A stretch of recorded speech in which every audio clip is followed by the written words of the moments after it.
All right, welcome back to the Run.down post-game show here on the Strickland YouTube channel. If you're listening to this the day after the Strickland Podcast Network, Knicks win 117 to 104 versus the Detroit Pistons, bringing their record to 25 and 19 amongst the top 10 teams in the league record-wise. Another road win that is 10-2 in their last 12 road games. Um 14 and wins in general. They tied with Brooklyn for the most road wins in the league. So Road Warriors, which is a stark contrast from what they were, like what they've usually been. They usually be like a decent home team and a worse road team, but now they're like an elite road team and an okay-ish home team. So depending on whether or not you feel like that's good or bad, them being able to win on the road is still a positive. yeah.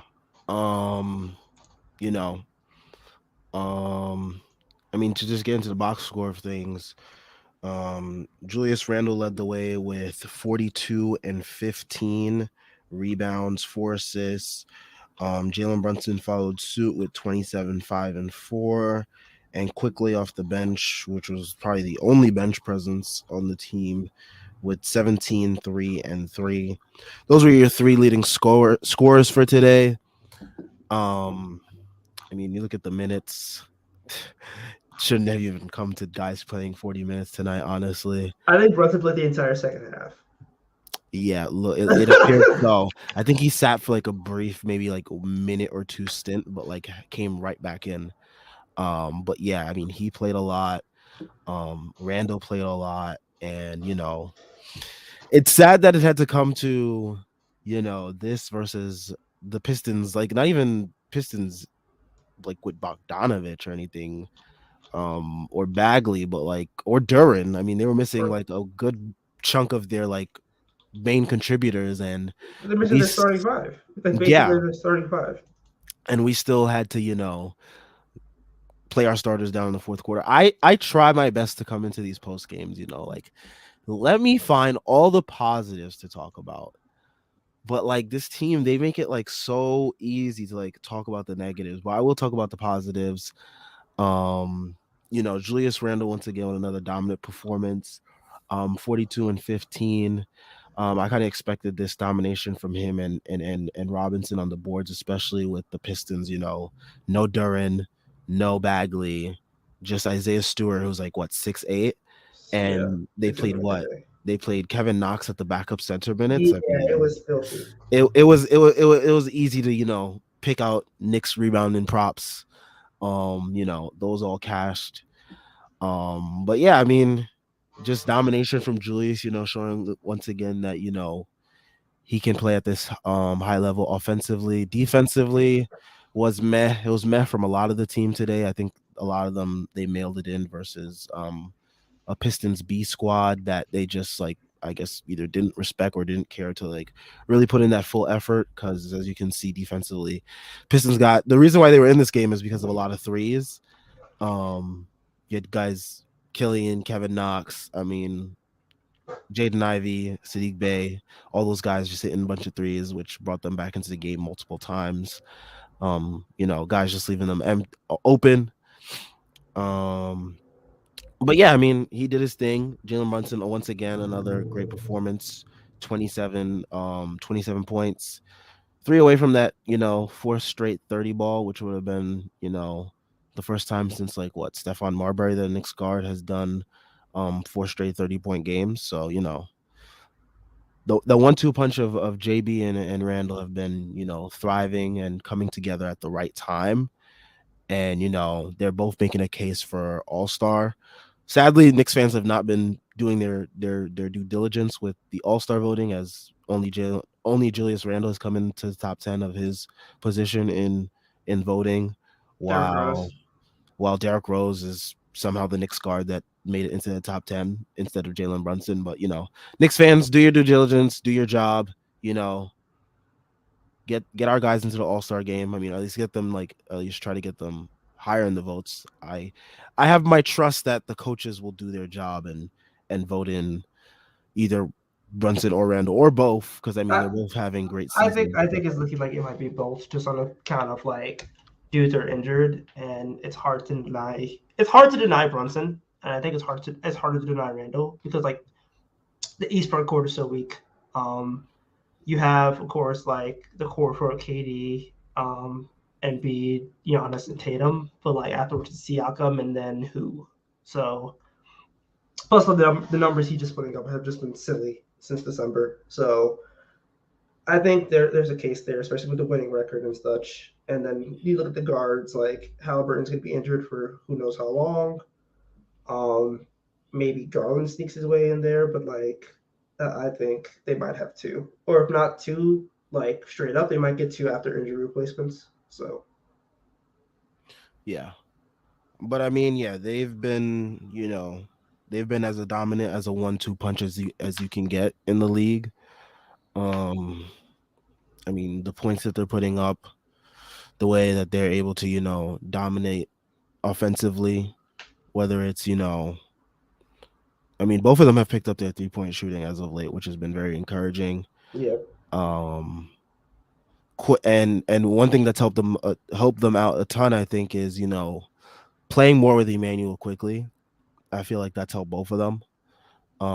As you can see now, Emmanuel quickly is like getting like 30 plus minutes a night, I think, since for like the greater part of like a month or so now. So, you know, that's been encouraging to see. It's come at the cost of RJ Barrett minutes, who, he's still coming back from the injury, still figuring some things out, especially defensively. But, I think quickly playing with them defensively, it helps them a ton, as well as offensively. He's able to, space the floor, as well as create opportunities, whether off the drive or off the catch. So, that's I been also think that you could argue that like his decision making has been so crucial for that lineup, especially in crunch time. Like you saw it in the Pacers game where he was basically the only person who could like beat traps towards the end of the game. His ability to just do anything the team needs him to do, like whether it be guard somebody really prominent on the perimeter or run a possession that way Brunson could do stuff off ball and Randall could do stuff off ball. Like his versatility is so crucial, and the fact that he still has the juice to like get stuff done self creation wise with like either pull up threes or be able to drive and like get to the rim and get a foul. The floater has been one of the most elite floaters in the league this year. So like quickly he's really starting to round into his own. He's been in a really good groove, obviously, the last 15, 20 games or so. I think he's been like 60 true shooting for the last 20 games, putting him like 18 points per game. So, like, this is prime starter quality play, and he's given to you off the bench. And I don't think you really complain about that. Like, his contributions have been massive. He's a point guard. I don't want to hear anybody talk about how he's a combo guard or an off guard. Like, he's a legitimate point guard who could also play off the ball. And I think Brunson especially loves playing with him. Like you can see, like they legitimately love playing with each other. Like when like quickly had that lay against Washington, like Brunson was celebrating. Like I think they just play really well with each other and play really well off each other. So quickly has been vital to this team's success so far in the season. yeah. And there was a play in the fourth quarter, I think, where like Jaden Ivey was trying to like go against like quickly try to drive past him, and he completely stifled that. And it forced him to throw a bad pass to where quickly tried to throw a bad I mean not quickly where Ivy tried to throw a bad pass to I forgot whoever it was, but Jalen Brunson was able to deflect out of bounds. Yeah. But that was that was like quickly stifling a guy who's like what two like has like what 3 to 4 inches tall on him. And Which I is wasn't able to do anything. it's just common, right? Like, you see quickly just guarding up a position for whatever reason, whether he gets switched onto or like it's part of the scheme and he's just able to make it work. Like, I think that just speaks to how good he has been. And as I will tweet frequently this season, how special is Emmanuel quickly? And the answer is very special. Yeah. This has been the moment most Emmanuel quickly and Knicks fans have been, waiting for. It has finally dawned upon us, and we're on a winning team, so it's even more evident. He's getting a lot of recognition, I think, now from The not national just Knicks beat, fans, but just like national media, and like even the casual fans. like they're able to recognize how much of an impact Emmanuel Quickly is having, not even just on the offensive end, because those numbers have definitely been like more eye popping as of late, but the defensive end as well. And it's also good to see him like finding his shot, because that was the big thing that I think a lot of people like kind of criticized him for, was like, the shot hasn't been there, and it hasn't been there all the way yet. But like, again, for the last 20 games, so he's been shooting around 40%. So clearly the shot is there. You would like to be a little bit more consistent, but I do think by the end of the season, like, it'll be average enough to like where it's not much of an issue. And his play inside the arc has been fantastic. He's shooting over 50% inside the arc, which is, I think that was, if you told me he would be shooting over 50% inside the arc, I would have found it far fetched. Not this season, like, well, this season, not maybe like for his career. Like, I was expecting like maybe year 4, year 5, but like the fact that he's been so good around the rim and so good with the floater, and he's even added like the mid range game. He's just been so effective at getting to his spots, and it's not just on threes.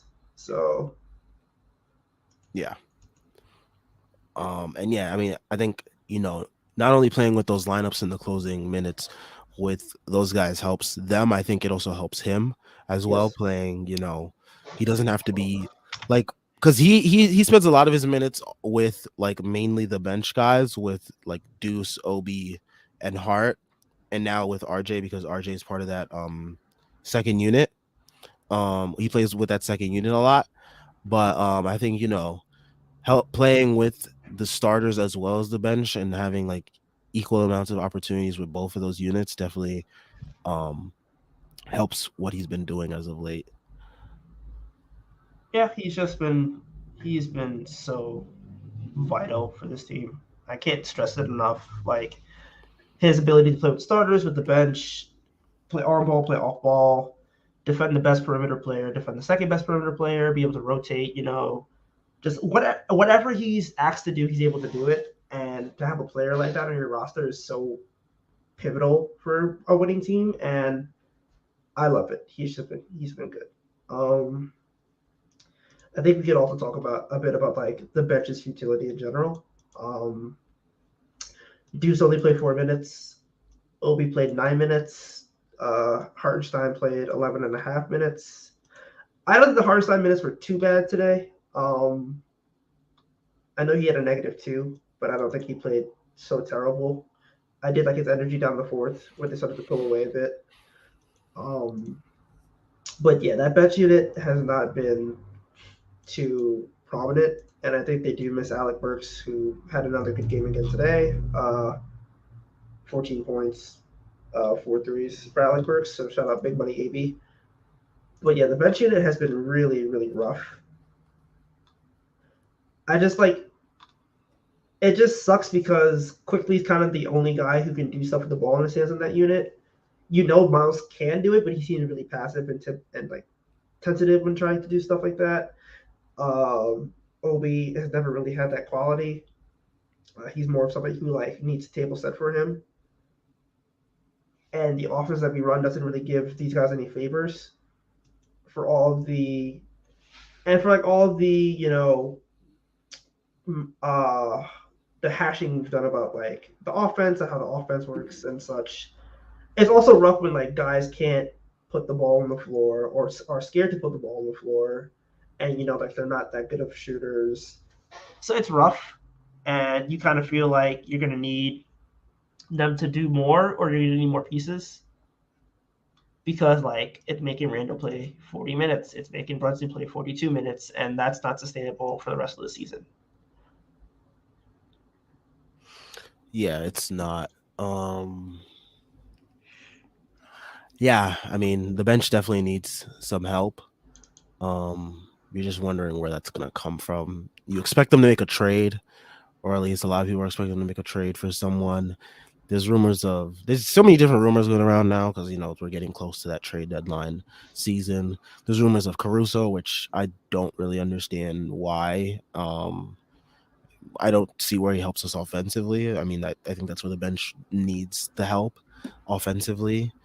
And I think you're willing to, sacrifice a little bit of defense. And me and Jeff were talking about this last stream about how, like,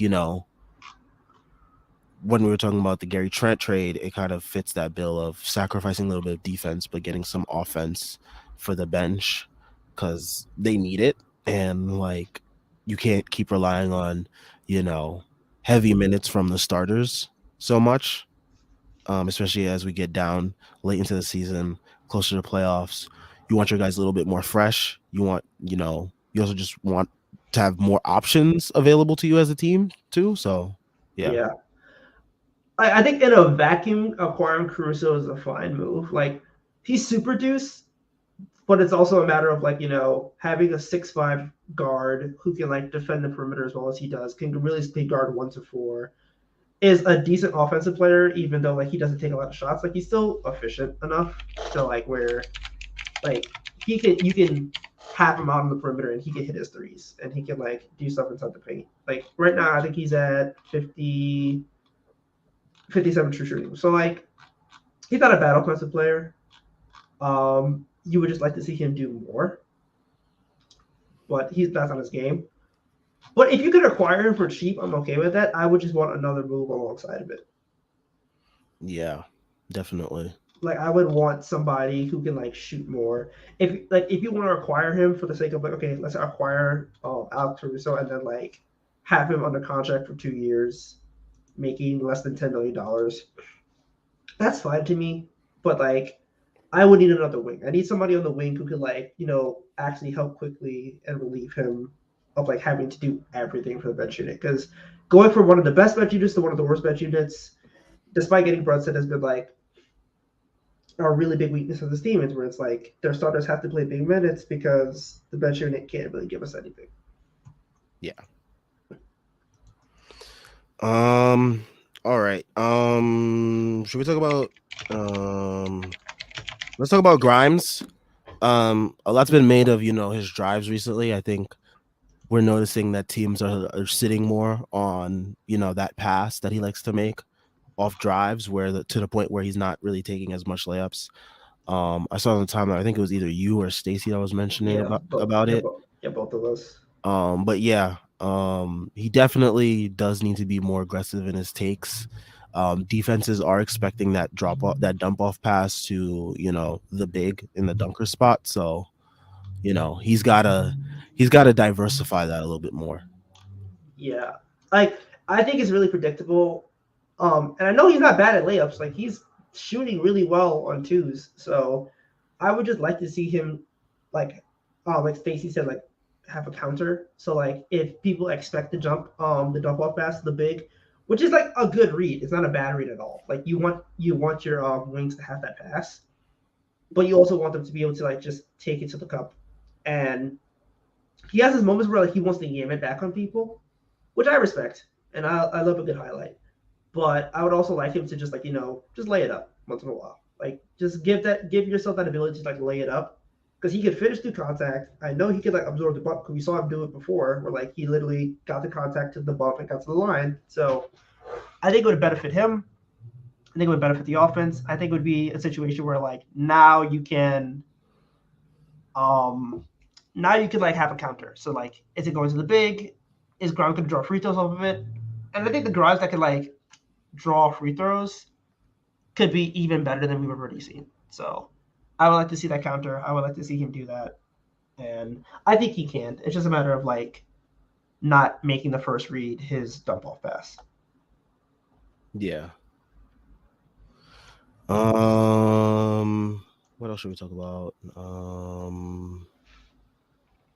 Look through the box score. Let me see. I would say, I mean, yeah, I think we covered the bases of like the main talking points of today. I mean, I don't know if anyone's really made such a big deal of the closing lineup lately. I think everyone's been like pretty okay with, Dibs going with like IQ over RJ as of late. I think it's like he's been the, more optimal choice, especially as RJ is still getting, back into the groove of playing again because he was out for like what 6 games or whatever it was. Yeah, it was 6.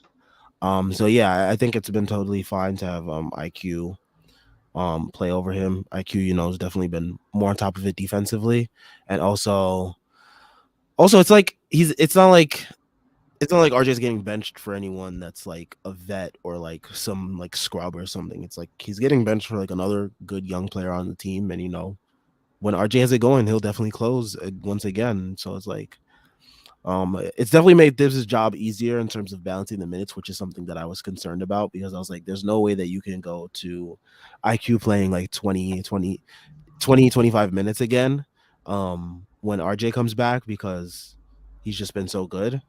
But RJ, having a little bit of a slow re-entry back into the lineup has definitely made it easier for Thibs to just go with IQ over RJ in those situations down the stretch. So it's gonna be interesting to see when RJ does have it going again, what he does with balancing those minutes. But yeah, Yeah, I think I would just like to see two of like Brunson, not Brunson, RJ, IQ, and Grimes be like in the closing lineup. Just like whoever the best of those two going in.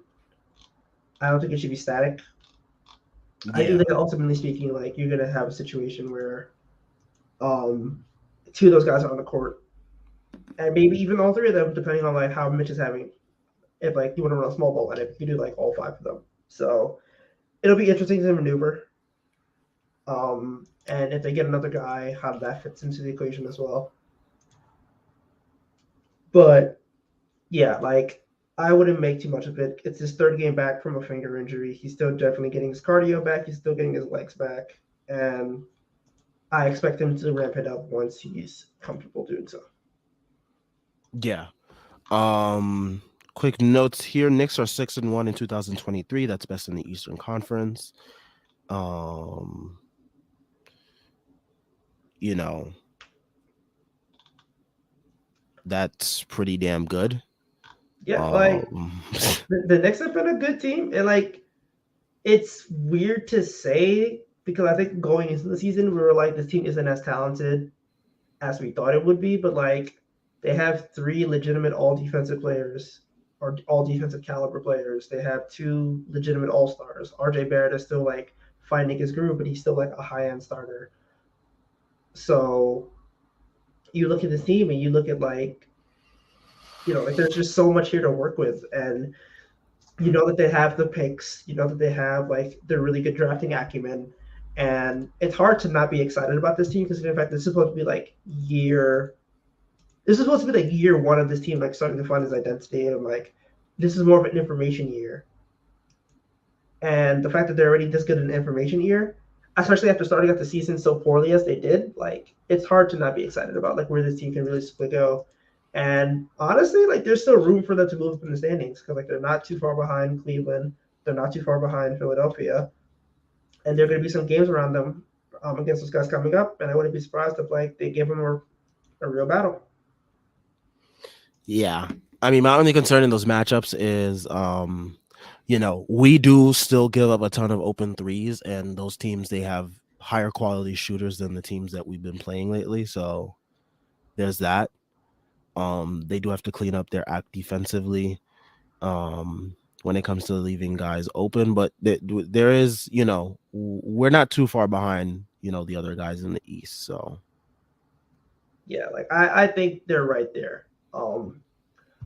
I straight up think they're in the tier with like the Sixers and the Cavaliers. I think they are. And honestly, the Bucks game, I know that we kind of crumbled late, but still, I think they're up there as well. Like I think 3-6 in the East, 3-7 in the East, really, with the Heat. Gotta think you have to respect the Heat. I think it's really close between those guys, and like winning those games are going to be pivotal, especially since we have a lot of those games coming up. yeah, I think that stretch is really gonna like define like what the Knicks are about, because like this recent stretch has been, hey, what's the biggest lead the Knicks can blow and still win the game? Like that's what I feel like this stretch has been as of late. So this upcoming stretch, is going to be what can the Knicks make up ground on the teams above them. So we'll see if they can do that. Yep. It just sucks that they dropped some games, and it sucks that they had to like go 10-13 before they figured it out. But better late than never, and I will take winning over losing, no matter how late it comes. especially since they're still a playoff team. Yeah. All right. Time for everyone's favorite part of these shows. Um, let's get to the ad read. All right. The NFL playoff picture is locked in, and my go-to place for wildcard round action is DraftKings Sportsbook, an official betting partner of the NFL. To kick off the road to the Super Bowl 57, new customers can bet just $5 and get 200 in free bets instantly. Plus, all new and existing customers can get a no sweat bet each day of the wildcard round this weekend, including today, as there's wildcard action today. I'm currently watching Bills versus Dolphins. As you know, the Dolphins are making it a game versus the Bills, Josh surprisingly. Josh Allen needs to dive into Esther immediately. So on Fraud Watch. Fraud watch is not enough to describe how bad he's been. Well, we'll see. Just place any NFL bet of your choice, and if it loses, you'll get a free bet back up to $10. Action so good. Why bet NFL playoffs anywhere else? Also, by the Download way, looks like Aaron. Oh, sorry, my bad. Download DraftKings Sportsbook app and use code TBPN. New customers can bet $5 on the NFL and get 200 in free bets instantly. Only at DraftKings Sportsbook with code TBPN.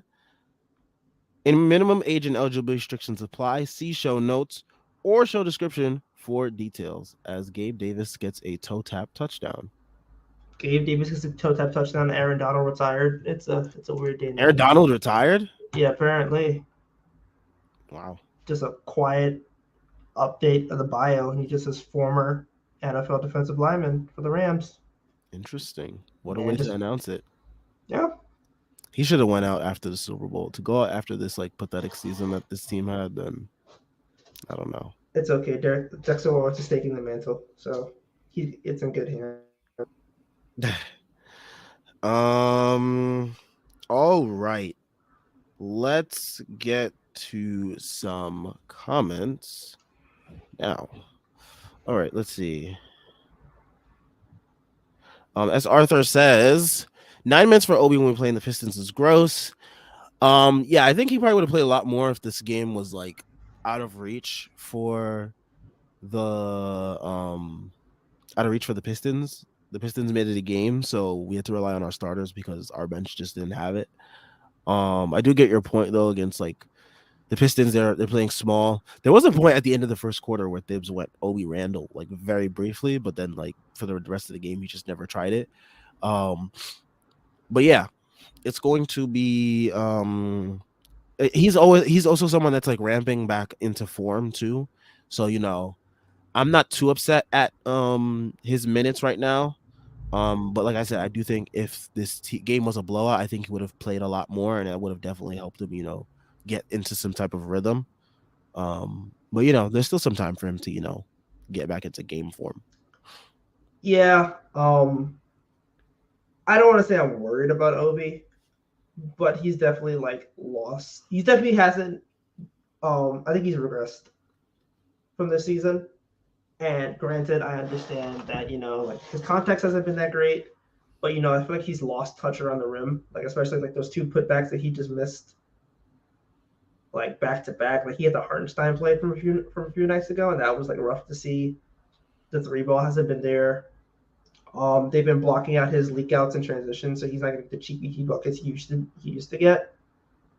And yeah, like I kind of feel like the writing's on the wall. At some point, we're going to move off of him. I think it's kind of a formality at this point. The front office seems to be choosing quickly, and to a greater extent, Randall, which like you can't really blame them. The man just put up 42 and 14 tonight, or 42 and 15 rather. So yeah, it's rough for Obi. It really does suck, but at the same time, like it's hard to really envision a role for him. And if he doesn't really have it going within the context, then yeah. Yeah, I'm gonna still hold out judgment just to see how he like ramps back into form. He's coming off that fracture in his leg. I still think that he's not being, utilized to his best ability. You know, with we have two good point guards now. There's like no excuse for us not to run like some type of like pick and roll action for him at least twice a game, just to get him a quick, some quick easy buckets, um, stuff like that. I was talking to Jeff the other day. I feel like there was more plays ran for him, during that early stretch of last season when both Taj and Noel were out. Um, there was a greater run of plays for him, I would say. Especially in that Celtics game, which really stuck out to me because I was there, so like I remember that one more vividly. But like, he had like some plays run for him where like there was like a double, like a stack pick and roll, and like he was able to roll while Julius was popping. That gave like it made defenses actually have to think about, who to actually go for in the play. They go out to Randall for the three, leaves Obi open for rolling to the basket. But stuff like that.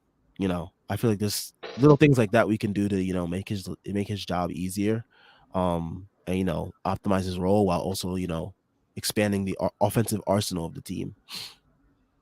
Yeah. I think it just sucks that like you're never gonna get some kind of like this offense is very read and react.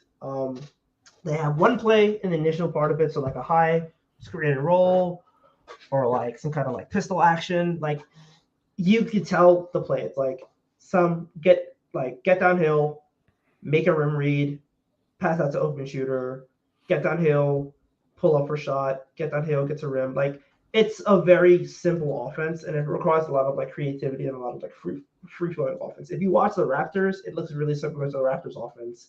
The difference is the Raptors can't shoot. And we can't shoot, but like we have better shooters than the Raptors, and like our guys could get hot. So like this is just not the team for him. It's not the coach for him, not the team for him. But at the same time, I think it also comes down to like I don't trust him to take two dribbles. Like maybe has one power dribble, but like I don't trust him to really handle the ball. I don't trust him to like do things with like require him to shoot because like he was shooting well earlier in the season, but like that's fallen off the cliff.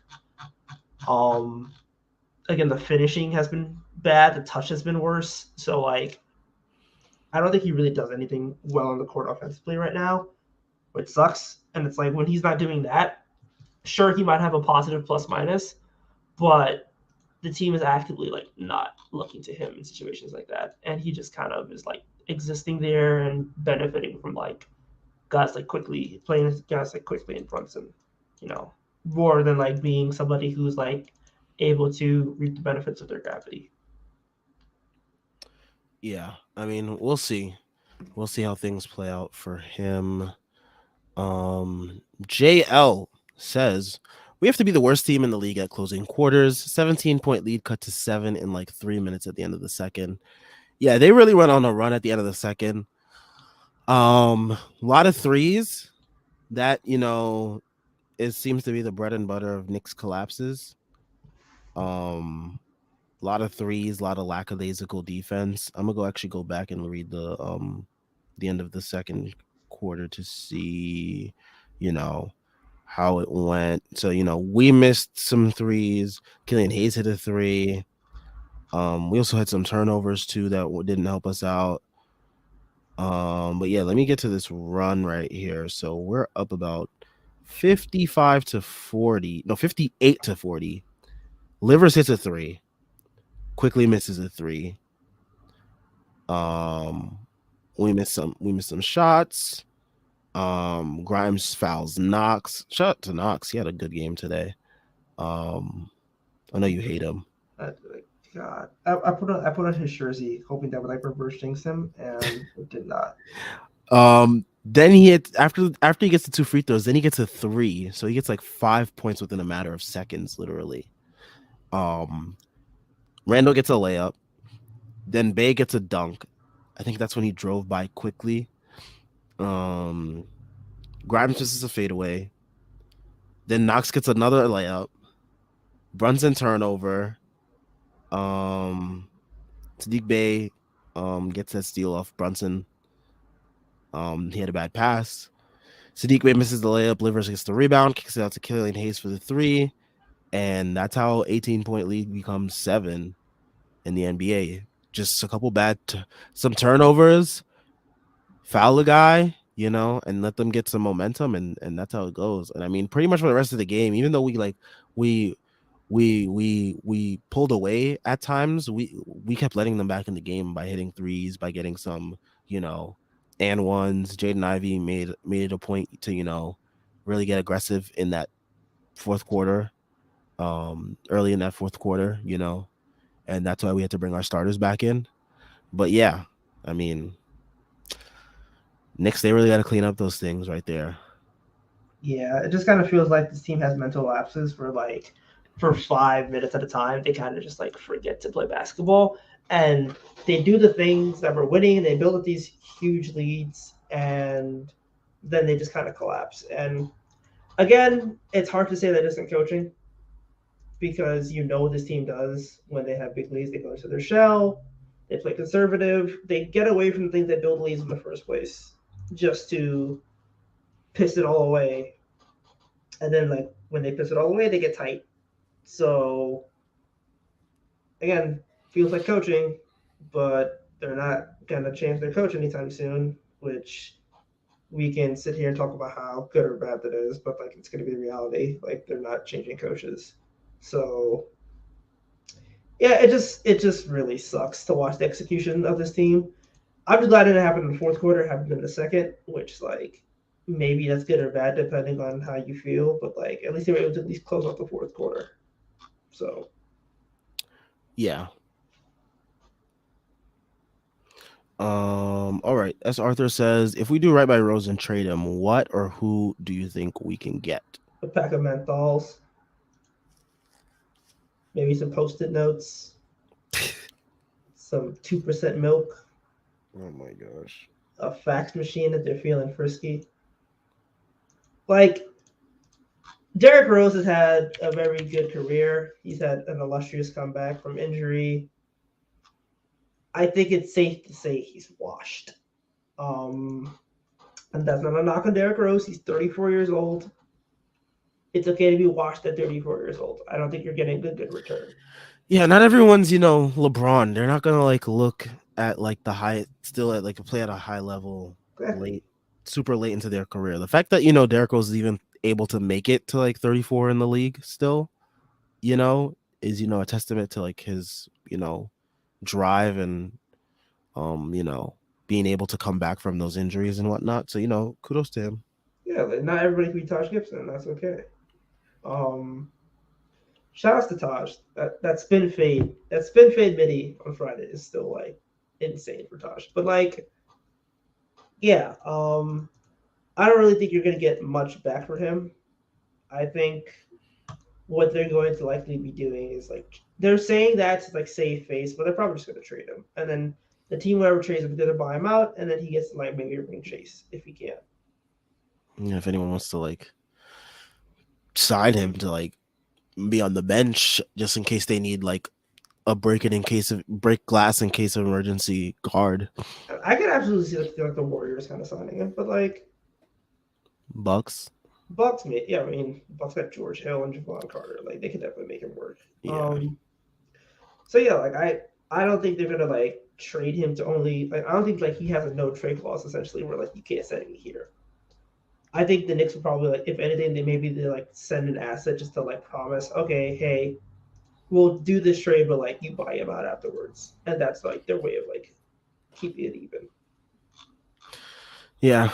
Maybe if you package him with like someone else, the package becomes, a little bit more palatable for teams, but I don't think I we're really gonna get much for him. I once again raised the idea of Derrick Rose and Cam Reddish with the Bucks pick for Gary Trent Jr.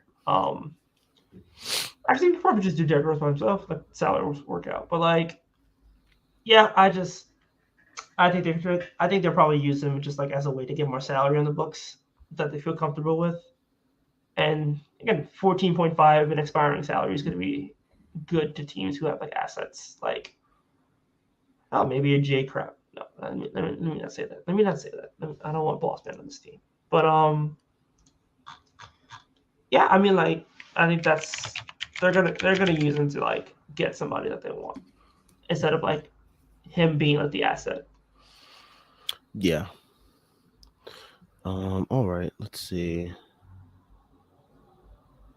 H22 says feels like the blown leads stem from too much ISO and not enough ball movement.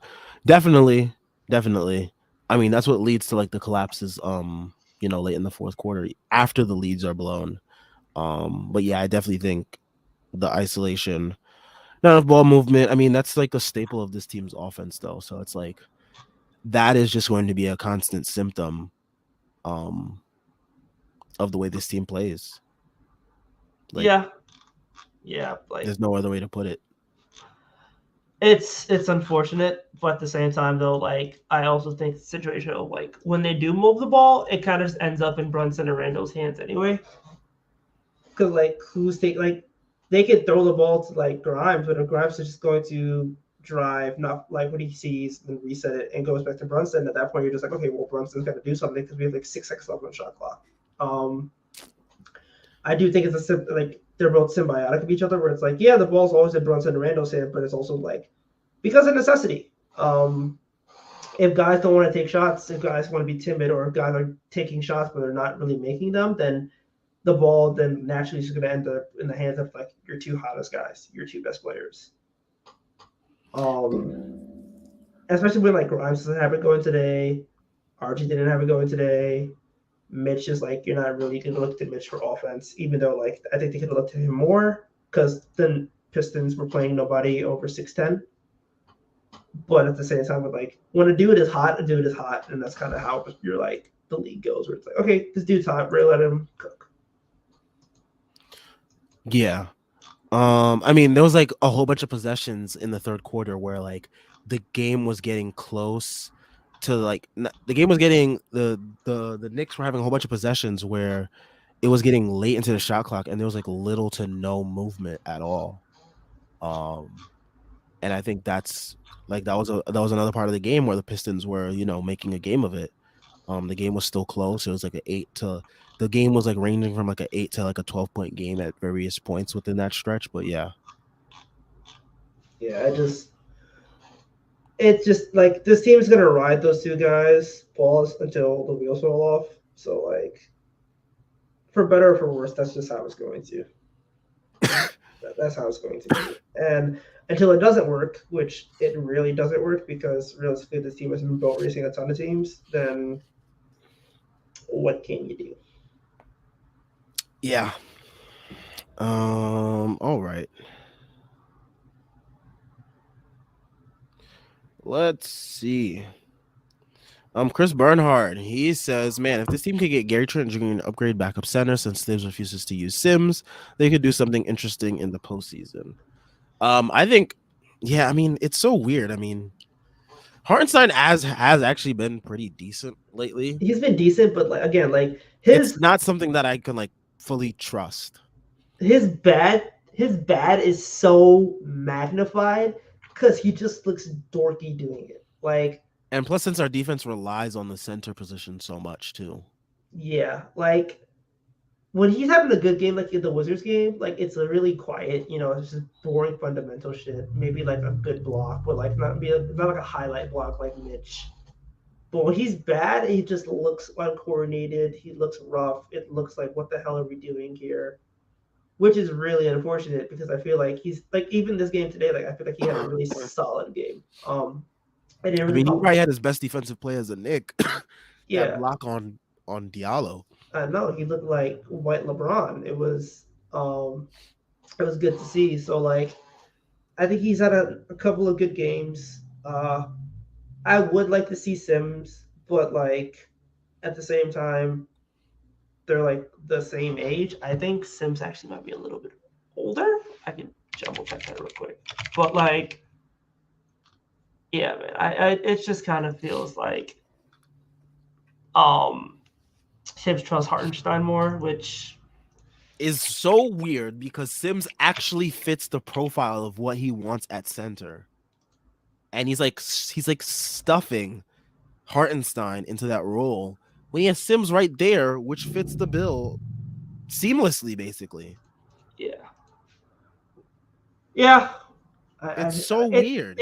it's like Tibbs has just been such a weird like for all the things we hear about like Tibbs players and Tibbs types of players, like he will ride dudes that like literally do not fit any ideal that he has into the sunset. Like Evan Fournier, Fournier.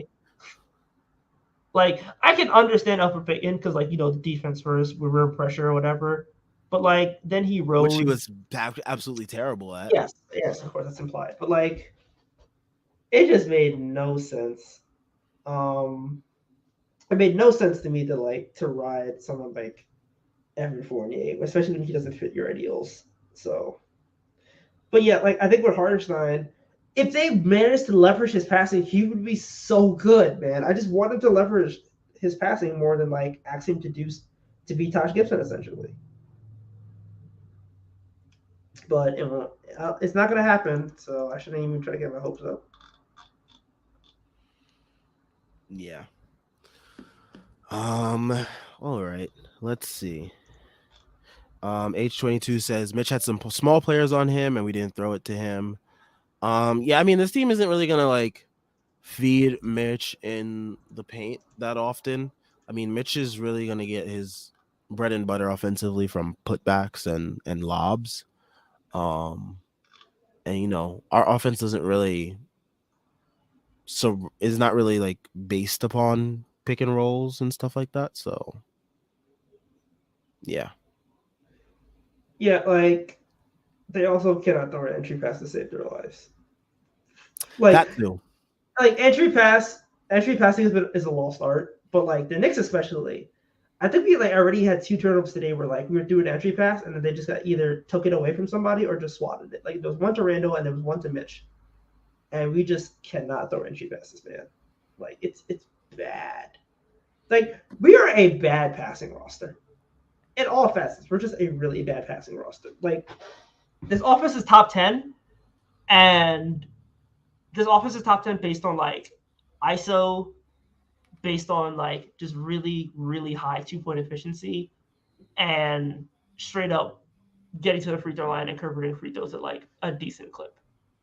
Because it's not all like passing and ball movement and like teamwork and making like two guys to the ball. Like it is straight up just vibes, which is incredible.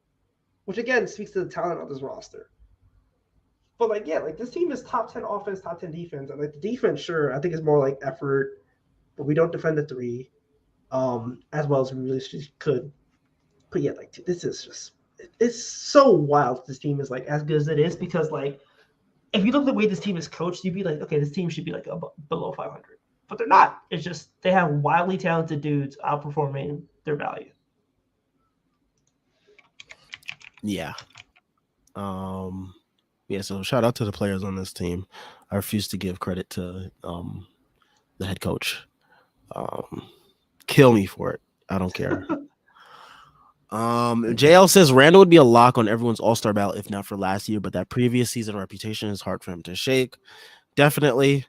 I think it's like previous season reputation as well as like, a lot of people they went to bat for him crazy after that stinky playoff performance, and then for him to come out and like repay the fans with that support, with like the whole thumbs down situation after performing badly, it just all compounded on itself, and like the team itself wasn't performing up to expectations. Like the team seemed like it regressed following a great year. Like you improved on certain aspects of the team, but like the team overall didn't improve. So all of that compounding on itself with how Randall, who was supposed to be the team leader and the team's best player, and how he performed and how he showed himself, it really didn't play into his hands at all. And a lot of that is on him, which he has made his amends this year. But it's gonna take a lot of people. I think it's still gonna take a good portion of the fan base, some time to um still warm up to him, being this type of player consistently. But he has been doing it for, almost half the damn season so far. So, there's More than that. half, really.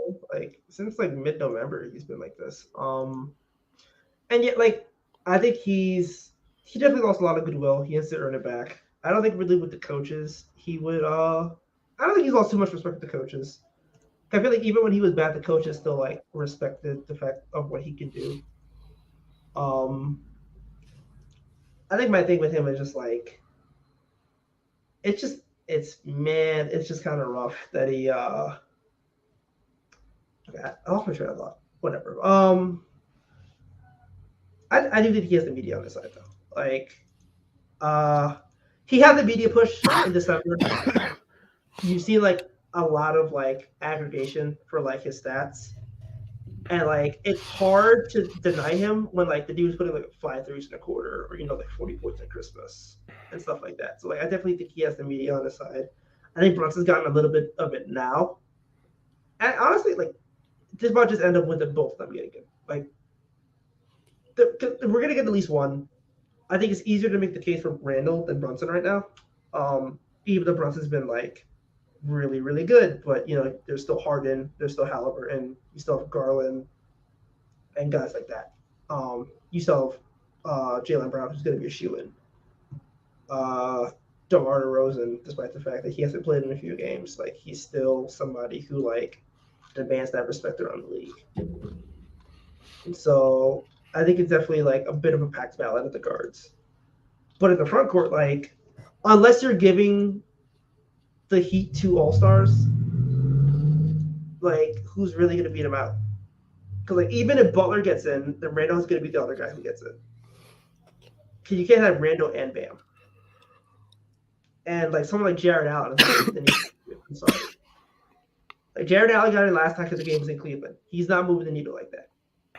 And Miles Turner's a fraud, so we know this.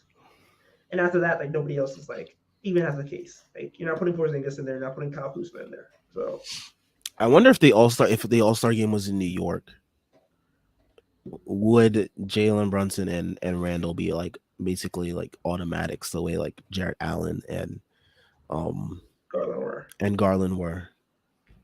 Yeah, like I absolutely do that like location has something to do with it. Because we all know Lowry's going to be an All-Star this year. I mean, he damn well deserves it. I mean, he's been like putting up crazy numbers, but like it's very convenient that like he has his breakout season in Utah during the Utah All-Star game year. That's very convenient. Bro, you can't tell me this shit ain't rigged. Like it's definitely like, someone out there is writing some scripts, and it is coming to be, because that's too perfect of a situation. It is. Like you look at what 2020 the game was in Chicago. Like I know Chicago didn't get an All-Star, but like Levine was on the bubble. 2019 Charlotte, Kemba Walker was fucking starting. Like 2018 Los Angeles, of course. So like, yeah, I definitely do that location factors into it, and I do expect them to. I do expect both of them to get. I think both of them just get it. I really do think both of them get it. I'm not really worried about that. Yeah, I think JL's kind of says if Brunson doesn't get in, he will be the first injury replacement. There's always someone injured. Yeah, definitely. Yeah, I don't think Halliburton's gonna play. And I don't think well, they'll reevaluate Halliburton in 2 weeks, but I doubt he actually like plays enough to like get there. And then you have KD, of course, who's gonna miss a month. Yeah. So, and even with the Halliburton thing, it's like if you're not playing for 2-3 weeks, it's gonna be hard to build him in over Brunson, because Brunson's like literally leading the league in points this year. So, and he's gonna win Pro of the Week. Very easily, he should. Yeah, so it's gonna be hard to deny him. Hawkeye 420 asks, how sustainable is his shooting though? I believe this is probably with Randall. We are so dependent on it since this coach doesn't run creative schemes to get others going. Yeah. I mean, the guy's taking like nearly 8 threes a game, dude. Like he's hitting them at 35%. At some point you just gotta like look at the data hitting you in the face and be like, yeah, like I can understand the idea of, like how sustainable it is, but like 33% on like 8 attempts per game is going to draw gravity.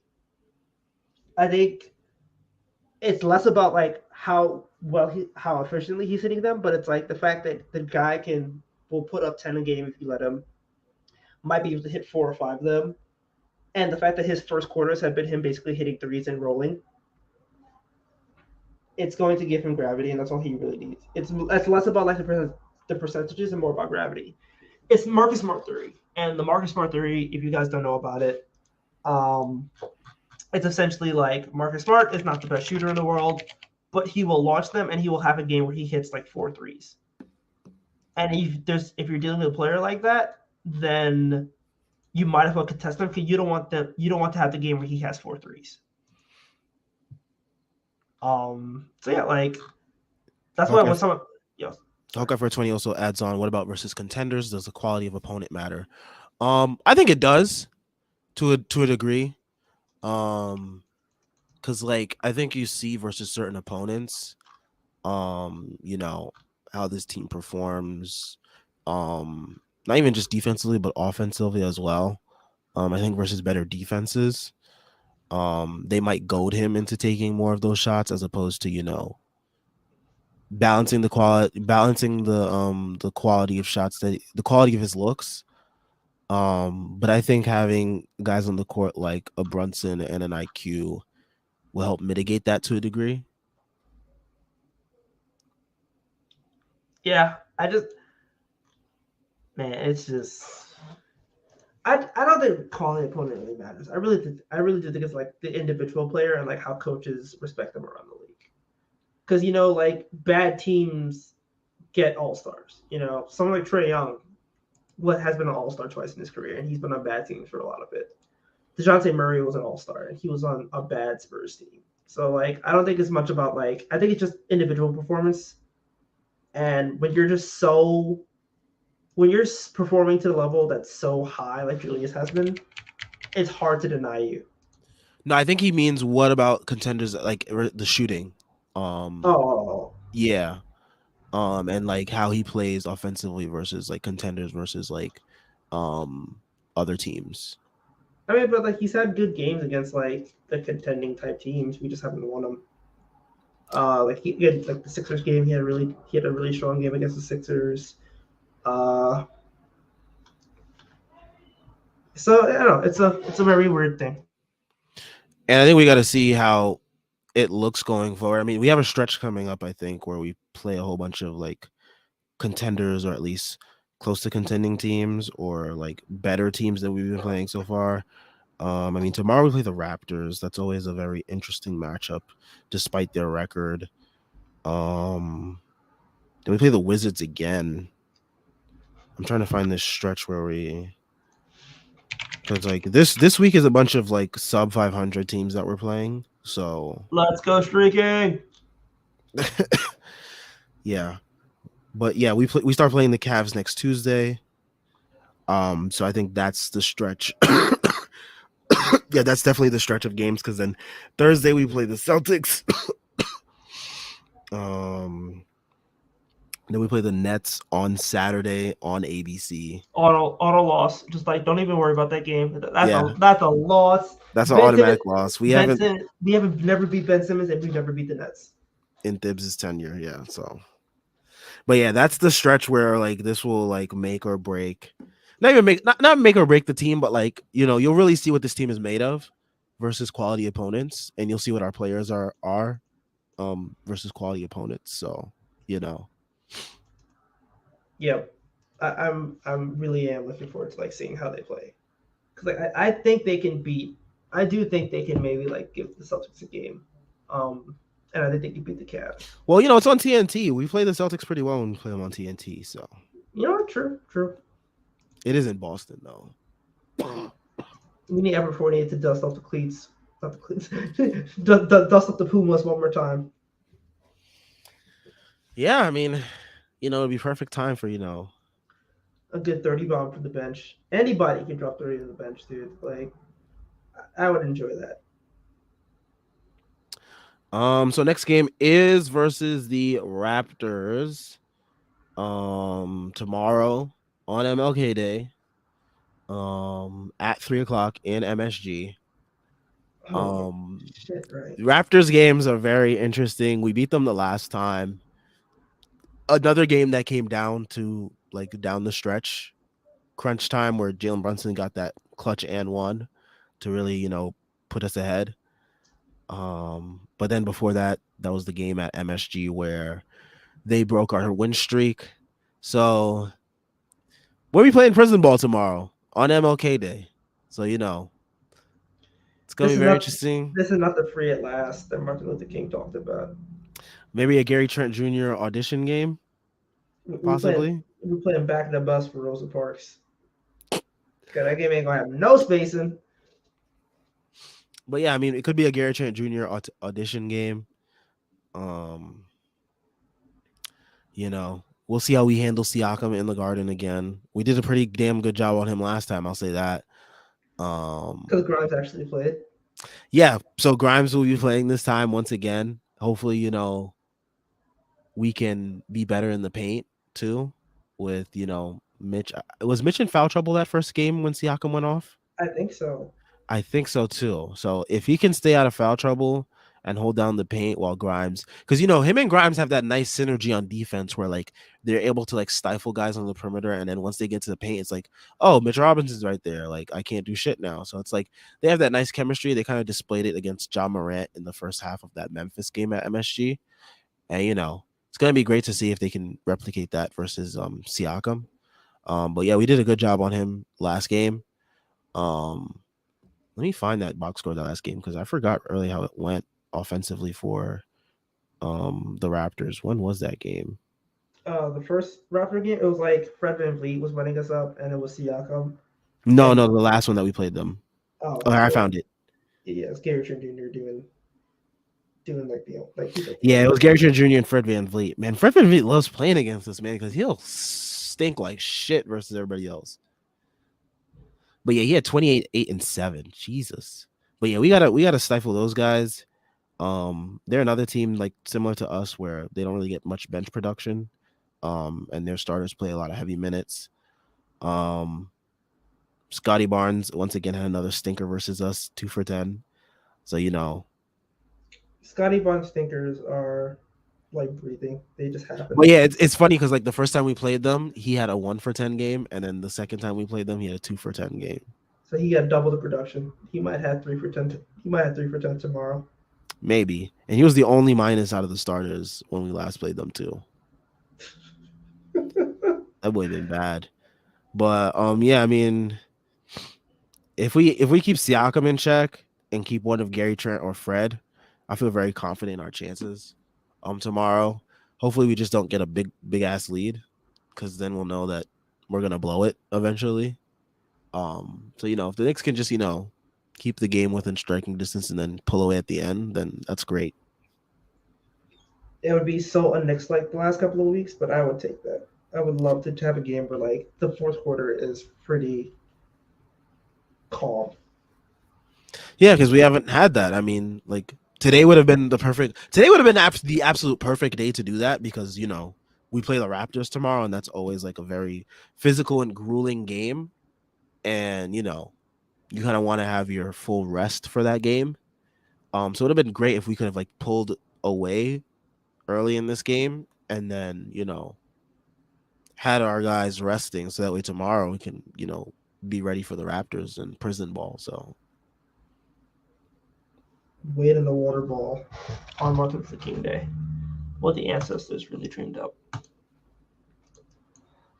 Hucker for 20 says Michigan playing the fourth in the Siakam 50 because he got hit in the groin Oh yeah, by right, Siakam. right. I forgot he was. Oh yeah, oh yeah. Okay, I'm not worried about Siakam. Cool. Yeah, we're fine. We're fine.